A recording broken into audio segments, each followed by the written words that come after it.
Halo semuanya, apa kabar? Selamat datang di channel YouTube Zotma bersama saya Ahmad Fahri. Di sini saya akan melakukan sharing tentang Linux, khususnya untuk mahasiswa saya di Institut Teknologi Budi Utomo, tapi juga untuk khalayak umum. Kenapa? Karena selain teori, di sini juga akan ada praktek-prakteknya, sehingga semuanya bisa dipelajari dari sini. Materi pertama itu adalah tentang fundamental Linux. Fundamental Linux di sini nanti materinya adalah dari pengenalan Linux, perintah dasar, instalasinya, akses ke sistem, sampai dengan ke manajemen aplikasinya. Oke, materi pertama kita adalah tentang pengenalan Linux, ya. Dalam hal ini menggunakan Rocky Linux, yang merupakan varian dari Red Hat Enterprise Linux. Pada tahun 1991, Linus Torvalds mengembangkan Linux yang dikembangkan dari Minix, di mana ini adalah sistem operasi Unix-like ya. Jadi dari Unix, Minix ini tadi dikembangkan menjadi Linux. Linus Torvalds mengembangkan kernelnya, lalu dipublish ke publik. Sampai dengan saat ini banyak orang beranggapan bahwasanya Linux itu masih sulit. Orang-orang tertentu ya. Kenapa saya bilang begitu? Karena mungkin tidak sering touch langsung dengan Linuxnya ya. Ala bisa karena biasa, istilahnya kan begitu ya. Kenapa saya bilang Linux itu tidak sulit? Kalau menurut saya pribadi, Linux itu lebih mudah untuk hal-hal tertentu. Manajemennya itu kalau menggunakan command line Linux itu lebih mudah buat saya. Oke, kenyataannya begini. Saat ini ya, desktopnya itu sudah tampilan yang sangat bagus-bagus. Menarik lah ya, yang dikembangkan oleh komunitas-komunitas open source dan dikembangkan oleh perusahaan-perusahaan tertentu. Kenapa sih harus Linux gitu ya? Karena begini, sistem operasi komersial itu tentunya high cost. High cost di sini ya, kalau kita bandingkan dengan Linux itu kan free dan open source. Ya benar-benar free dan sumbernya terbuka. Nah kalau sistem operasi komersial tadi itu dia kan high cost. Maksud high cost, dia ada biayanya.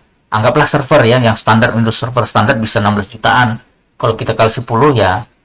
Dan kalau sistem operasi komersial itu dia closed source, sumbernya tidak terbuka. Sehingga dia juga strict limit, susah untuk dikembangkan. Berbeda dengan sistem operasi Linux tadi yang open source, bisa kita gandakan lah gitu, bisa. Dan free. Lalu sistem operasi Linux juga multi user sama dengan sistem operasi komersial ya, multi user, reliable dan network friendly, di mana konfigurasi jaringannya, konfigurasi untuk network di sistemnya itu lebih mudah untuk di manage.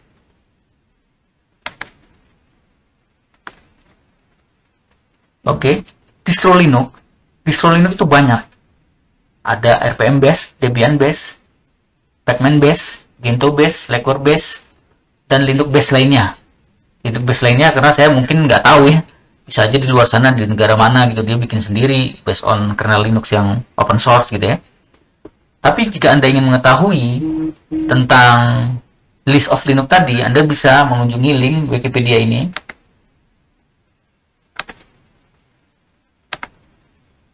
Nah di sini seperti yang saya katakan tadi, ada RPM base, Debian base, Pacman base ya. RPM base itu CentOS, Fedora, OpenSUSE, itu adalah RPM base.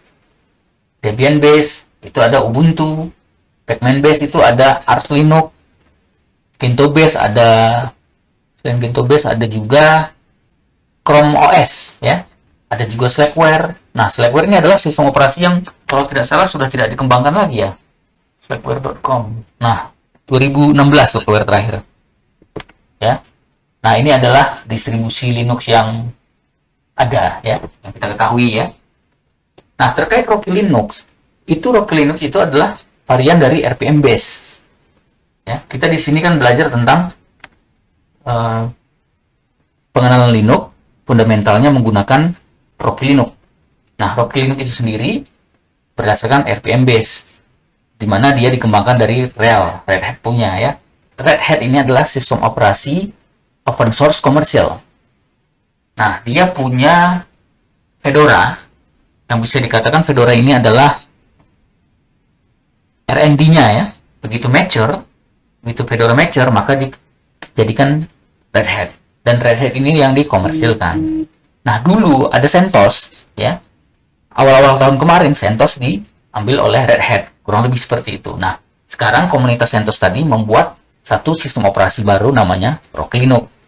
Nah, kita akan mempelajari basic Linux itu menggunakan Rocky Linux. Walaupun sebenarnya sama saja.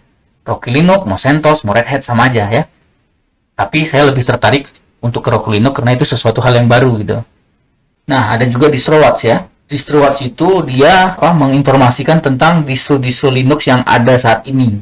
Dan dia selalu up to date.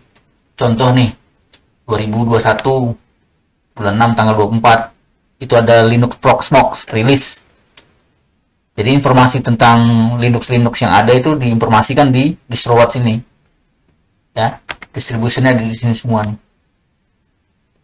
Ya, distro apa aja, dan ada rankingnya juga nih, page hit ranking yang mana aja banyak diklik orang di sini ya dari seluruh dunia. Ini ada MX Linux ya, Fedora ada, Ubuntu juga ada. Kalau Rocky Linux itu urutan keberapa ya dicari orang ya.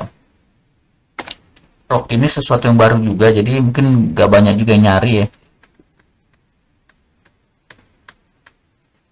Oke, 275 ya. Ini ada Rocky Linux ya. Tuh. Kalau kita lihat dia based on Red Hat. Ya. Itu. Coba kita cari CentOS.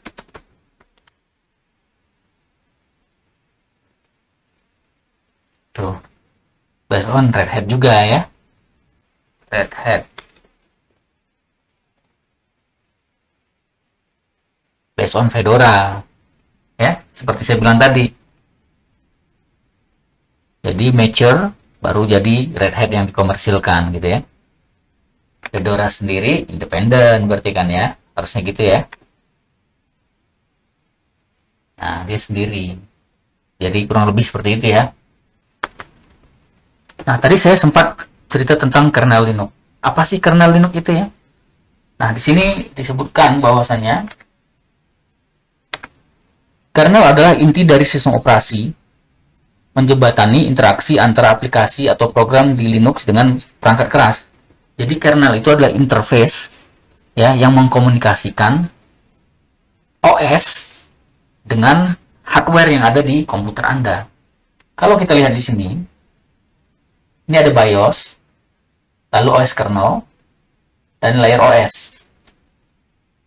Jadi, simpelnya begini. Anggaplah VirtualBox.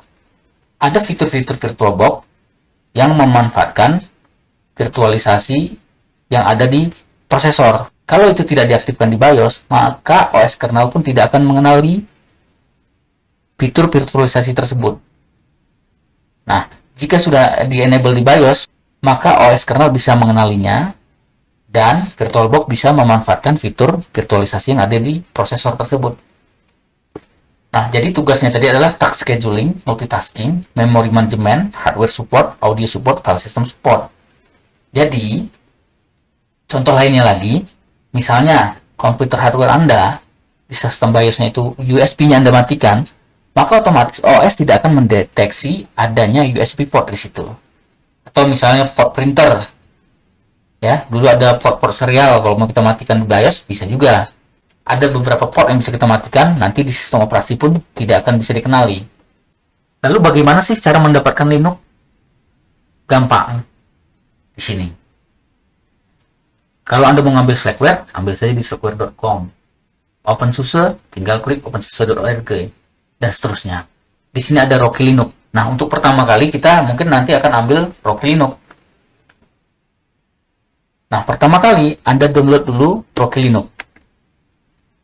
Dan pilih minimal ISO. Klik. Nanti akan terdownload. Ya. Tunggu sampai selesai. Setelah selesai, kita lakukan konfigurasi di komputer kita. Dalam hal ini, kita akan mengkonfigurasi di VirtualBox. Setup VirtualBox itu akan saya share di video berikutnya. Oke, demikian dari saya. Jangan lupa subscribe channel Zotma dan tunggu video berikutnya. Sekian dan terima kasih.